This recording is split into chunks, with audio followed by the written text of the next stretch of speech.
Hong Kong Direct is your weekly racing wrap with news, views, previews, reviews, special guests and interviews as well. And we're coming off one of the biggest weeks of the year as well. Of course, last week was HKIR. Very pleased to say that joining me in the studio is Declan Schuster this week. Declan, who's a racing rider here at the Hong Kong Jockey Club. And Declan, it was your first experience of HKIR.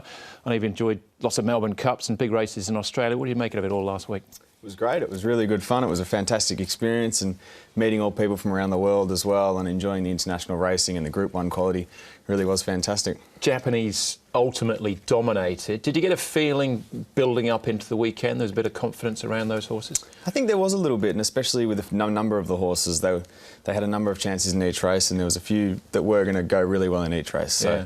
It was interesting, but it was good to see the sprint stay in Hong Kong with Beat the Clock, and what a return by Hot King Prawn, back from Colic. Now he's flying, and in Group 1's for the taking. Absolutely, yeah. 1-2 for John Sides. We'll come back to that in a second. Let's actually review the whole day in its entirety first. We've got an interview with Joao Moreira coming up very shortly, but first here's Ed Sadler as he looks back on Sunday. Longines HKIR Day for 2019 was one to remember for Japan. They took home 3 of the 4 feature events, starting off with Glory Vase's runaway triumph in the Hong Kong Vase. Glory Vase is powering away for Moreira from Exalted and Lucky Lilac, and it's the empire that is Japan winning the Vase again. Glory Vase extraordinary. Moreira's winning run continued on to the Hong Kong Sprint, as he guided John Sizer's consistent local sprinter Beat the Clock to his 3rd Group 1 triumph for the year. Beat the Clock's into the clear, but Athero kept going. Hot King Prawn coming after him. Beat the Clock, Mr. Stunning. Beat the Clock going to Athero. Moreira takes the sprint and the Vase. It's just his will to win, his fighting spirit, all the good things that good horses have. He has all those attributes, and he helps himself a lot with his training. He saves his energy for race day. He'll sleep for a week now. He just used every ounce of energy he had in his body for the day's effort. And, you know, it's humbling to see a horse do that, actually. The next one's at the end of January, so that's his next mission. If he's fit and well and he's in good shape, he wants to go again, well, we'll go at the end of January.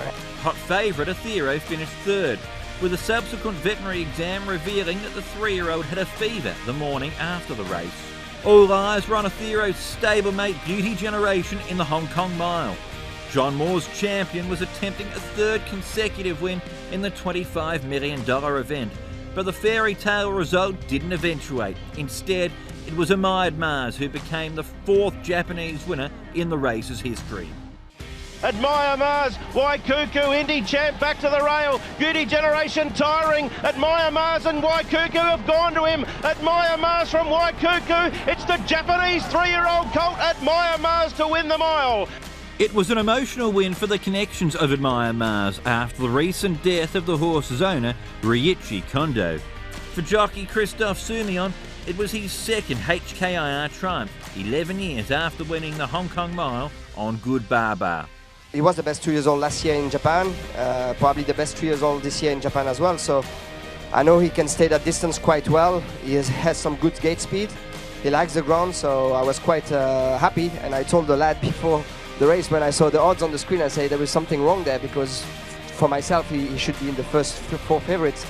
Fellow Japanese galloper and joint favourite Indy Champ was not so fortunate in the race, finishing an unlucky 7th. They just didn't step away from the stalls any good, so enough in an awkward spot and had no luck from there.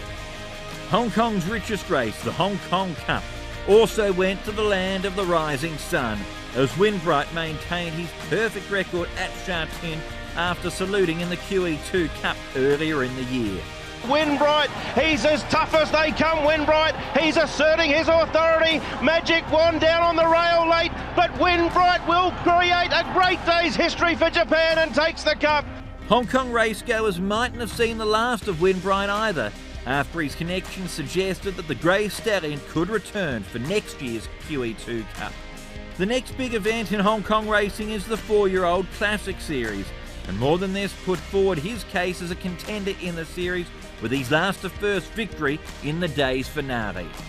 More than this, charging through late, Enrichment and Precious Ship. What a grandstand finale. It's more than this to win.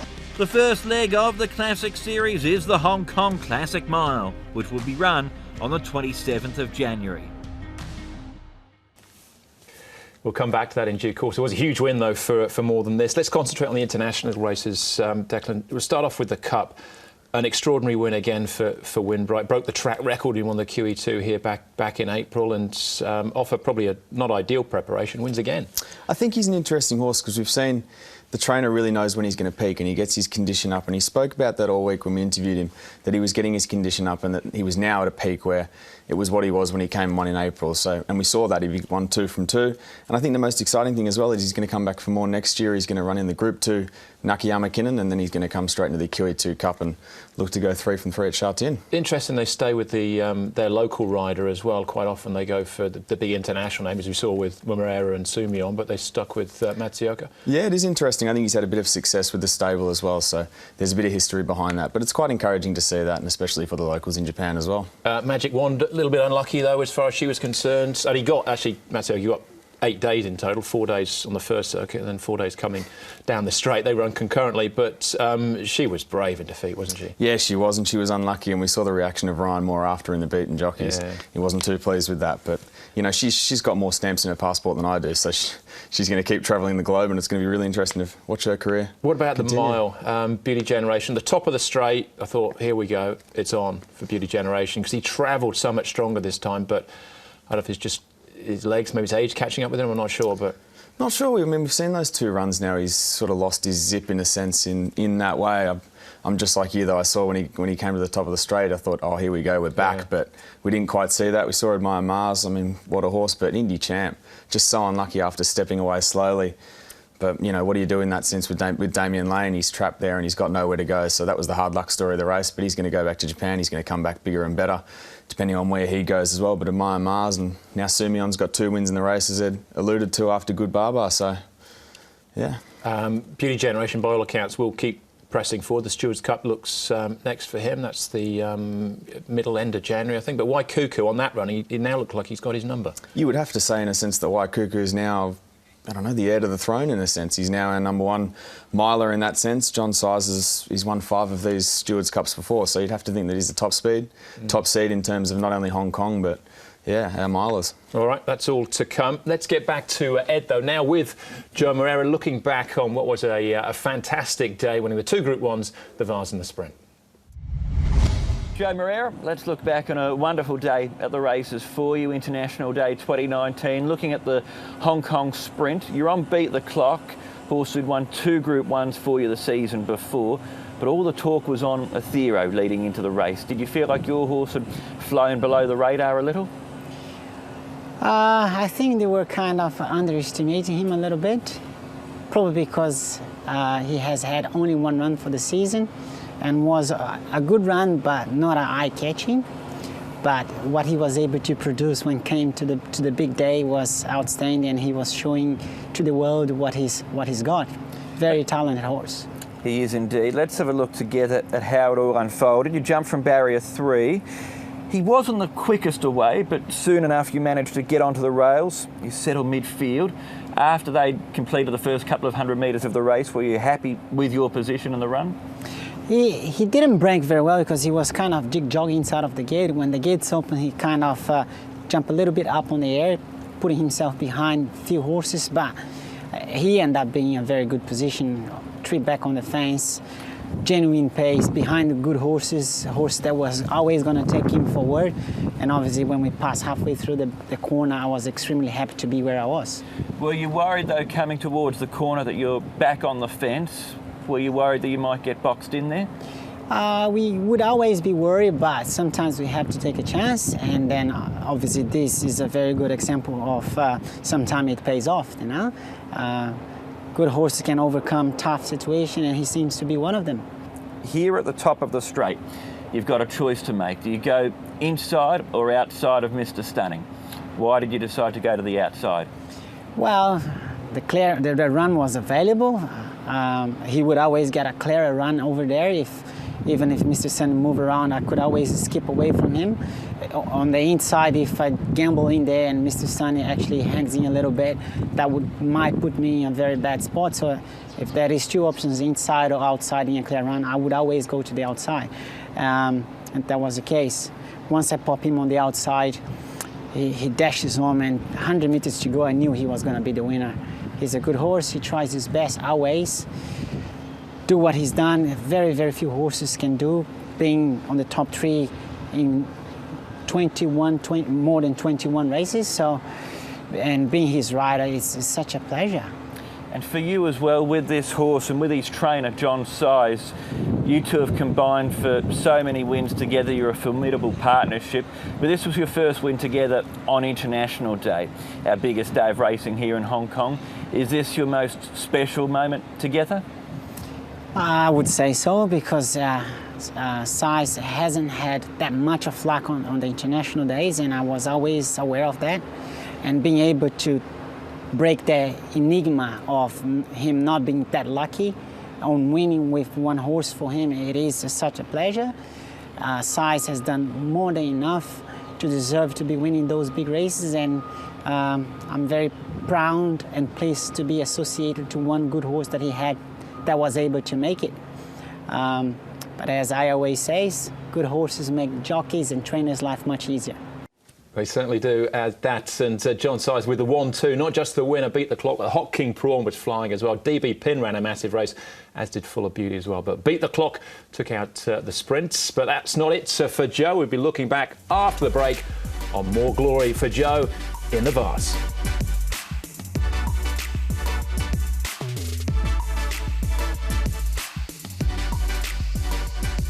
Welcome back to Hong Kong Direct. Declan Schuster for the Jockey Club is still with me. More from Declan in a moment. Let's get back to Ed and Joe, though, as they look back on the Vase. Joe, let's look at the Hong Kong Vase. Together, a race you'd won before for Japan on Satono Crown. This time, you're on Glory Vase. You hadn't ridden him before, but you did ride him in track work going into the race. What were your sort of confidence levels like on the International Day with him? I was quite confident about him, and I was pretty much saying that to the public. And obviously it was all about the feeling he gave me on his track work on Thursday. When I was on him on that day, he was just so professional. He was so nice underneath for me that I just could not see him not performing very well and not being competitive. And luckily I was right about that. He delivered the races. He did indeed. Let's have a look at how he did it. You draw barrier number 7. You've got True Self to your inside in gate 6. Did you use her to sort of guide you towards the inside? I honestly thought I was going to be able to be in front of him, and actually, as he was going straight to the fence, I was more than happy to just sit next to it and hope that my horse gets relaxed and switch it off underneath me, which pretty much was the case. I had a little bit of a concern on regards how he was going to travel, because his last start in Japan, he was actually a little bit too keen for his jockey, but fortunately at this time he just switched off underneath very well and showed the world what he's capable to. Along the back section of the track, Exultant was in front. He slowed the tempo down with Zach Purton on board. Was that an issue at all, the pace of the race? When the pace is slowed down a little bit, everyone else started to get a little bit uncomfortable behind. And yes, I was a bit concerned in regards to the section of the race, because we all know Exultant is a champion, is a star in Hong Kong, and if he was able to keep on going that way for long, he was going to be hard to get beaten. So fortunately, some other jockeys start to make a move and start putting on pressure, and from the 700 meters ahead, the race start to build, and everyone else start coming. 500 meters to go, I was in a trap. I was having a horse building underneath, and it's amazing how this horse knew there was a very crucial point of the race that he started to build up his own strength and wanting to go, and unfortunately was locked up behind horses and hoping that we could get a split. And fortunately, and thanks God, that the split came, and once the gap appears, he just jump in there. And from there on, I knew he was going to win and win impressively because he was full on and coming strongly and having a clear run. So what amazing perform of a very, very nice horse. So once you get to Exultant here, 200 metres left to go, you go past him, there's nothing down the outside that's a threat. When you've got a big Group 1 race like this and you know you're going to win so far from home, what's going through your mind? A lot of things. That I will definitely never forget is that I pointed to the inside camera and I said to them, who probably could read my lips, would understand that I said, I told you all that he was coming to win. And the feeling of it, to be able to win such a big race with such a nice horse, is just incredible. We've seen Japanese horses win big races this year in Dubai, in the UK, in Australia, and now on a couple of occasions at our big meetings this year here in Hong Kong. You've had a lot to do with them over the last few years in your career. Why are they so hard to beat when they travel? Because they're well bred, they're good horses, they're well trained, they hardly trained by their trainers over there in Japan, and when they go anywhere else, they're able to show their toughness. So good horse with all these things that I have said combined together, it's just so hard to beat them, and the success that they've been having, it proves that, you know. I've been saying, not just at this time, but for quite some time already, that Japan, in my opinion, I think they've got some of the best middle distance horses in the world. Yeah, and they proved that on the weekend as well. 3 out of the first 4 there, Declan. Exultant, Brave, finishing in 3rd place. But Joe was quite emotional after that win as well on Glory Vase. He was. I think it was a combination as well of his last season and now this season, getting that win as well for Japan and that sort of stuff. I think it all built up and the emotions we saw it on display there. But I think the most exciting thing about this horse is he's had, 10 starts now.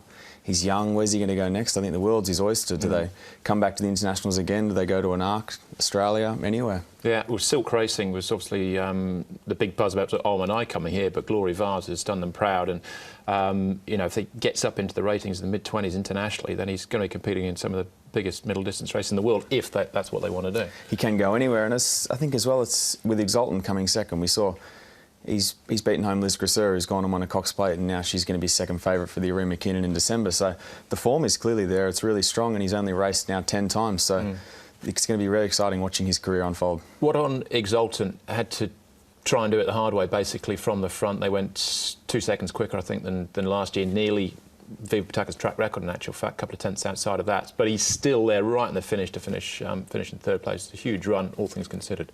It was still a massive run. It was still very good. And when he found the front, you could see, you know, he was game in defeat, and he's still going to run in these Group 1s in the back end of the season and be very competitive. And maybe if he does go abroad, I think he's still going to be competitive regardless. Like Deirdre, we saw, she's covered many kilometres around the world, and she ran a blinder as well, and so did Lucky Lilac. So these Japanese horses are they're really running well at the moment. Yeah, Ho Khan was very unlucky in that race.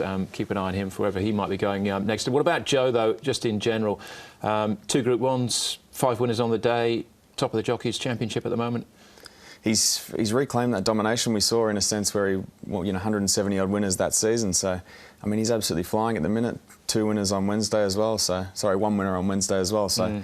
He's going to continue on his merry ways, and he's got Zach by 11 at the moment, so it's going to be a fascinating jockey title race on the back end of the season. He can obviously count on John Size for a fair amount of his ammunition, but and on that as well, we should touch on Beat the Clock. I mean, what an absolute warrior he is. What a performance, and he's never finished outside the top 3. He's won 3 Group 1s now. And these sprinters that John Size has got, I think these sprint races he is going to dominate them really with, especially Beat the Clock and Hot King Prawn as well. We saw Hot King Prawn. He's come back from Colic to run second in a Group 1, beaten by barely a margin. I mean, it's just incredible to think that this horse is still going. And I think that these sprint races are going to be dominated by those 2. And as well, Full of Beauty wasn't too far away either. Yeah, he's an up-and-comer as well. I'll tell you one thing Joe has is amazing hearing as well, because you might have seen me in the back. I was lucky enough to be down there doing the interviews. Joe galloped straight past me on Beat the Clock. I was screaming at him down the straight, Joe, Joe, and he actually turned around. I don't know if he heard me or someone said them to him, but thankfully he came back and had a chat. Otherwise we'd been scuppered there. But yeah, just a So it's the domination now. It really looks like he's set in for... and it'd be a surprise, I suppose, we thought that start of the season, whether him or Zach wouldn't be champion, but it looked like they're settling down for a fight. Yeah, and we saw with Joe being unshackled, in a sense, not being a stable rider anymore, that his dominance was going to grow in that sense. So it is seeing that. But just as well on Hot King Prawn, I spoke to John Size during the week, and he said he's now racing 40 pounds heavier than what he used to be. So he's a stronger horse now that he's come back from that little hiccup he had. And John Size is expecting him to continue improving throughout the season, and I think those Group 1s could potentially be for his taking, as well as Beat the Clock, of course, who is one of those top-level sprinters alongside of him. All right, well, the next big sprint is the Centenary Sprint Cup. That's towards the end of January. This is what's happening in the next few weeks, though. It's Look for Jewellery Day on Sunday. The Cup, we'll talk about that in a second, the feature race number 8. Back at Wednesday at Happy Valley for 9 races there, 6:15 for a 6:45 first race. And then Wednesday into Saturday, the Pierce Memorial Challenge Cup there. And after that, it's Christmas, so we're back at Happy Valley on the Thursday. That's the Boxing Day meeting, so it goes Saturday, Thursday. We do need to talk, though, about the Jewellery Cup, the Look for Jewellery Cup on the weekend, Declan, because there's a couple of really interesting first starters there. Savvy 9 and also Decrypt. I think Decrypt of the two is the most fascinating. He ran 3rd in that Irish 2000 Guineas behind Phoenix of Spain and Too Darn Hot, and we've seen Too Darn Hot come out and win 2 more Group 1s. So the form coming out of that race is phenomenal. And he's had 2 trials now in Hong Kong for Frankie Law. I sense there's a little bit of confidence about this horse, because you've seen in those trials, very quiet trials, but, you know, Frankie's alluded to the fact that he's got gate speed. I know he's drawn wide this time, but I think he's going to be in the finish. And as you alluded to earlier, he's got a rating that's high enough to get him into the Derby now. So potentially do we see him go straight to the Classic Mile and then the Cup in terms of his preparation towards that? Yeah, it's quite an interesting race. The top weight's got 123 pounds. That's Decrypt, whereas normally you'd expect 133. So Classic Mile at the end of January saw More Than This, was very strong on the weekend. But Francis Law also has Golden 6. I just wondered whether with More Than This, that was his 4th run, I think, already, whether they skip the mile and go to the Cup and attack it with Golden 60, maybe. I think it'll be fascinating. I would almost just put both of them in. I think they're both racing at the top of their game, and if Francis can keep both of them healthy, why not just go into all 3 legs in that? Yeah, the Derby is already starting to take shape, but horses like Decrypt certainly add another dimension to it as well. Looking forward to him running on the weekend. That's race number 8, the Look for Jewellery Cup on Sunday. But that's the show. Thanks for watching. My thanks to Declan for his input this afternoon. Hopefully we'll catch you again on Sunday, but all the action from Hong Kong direct to you.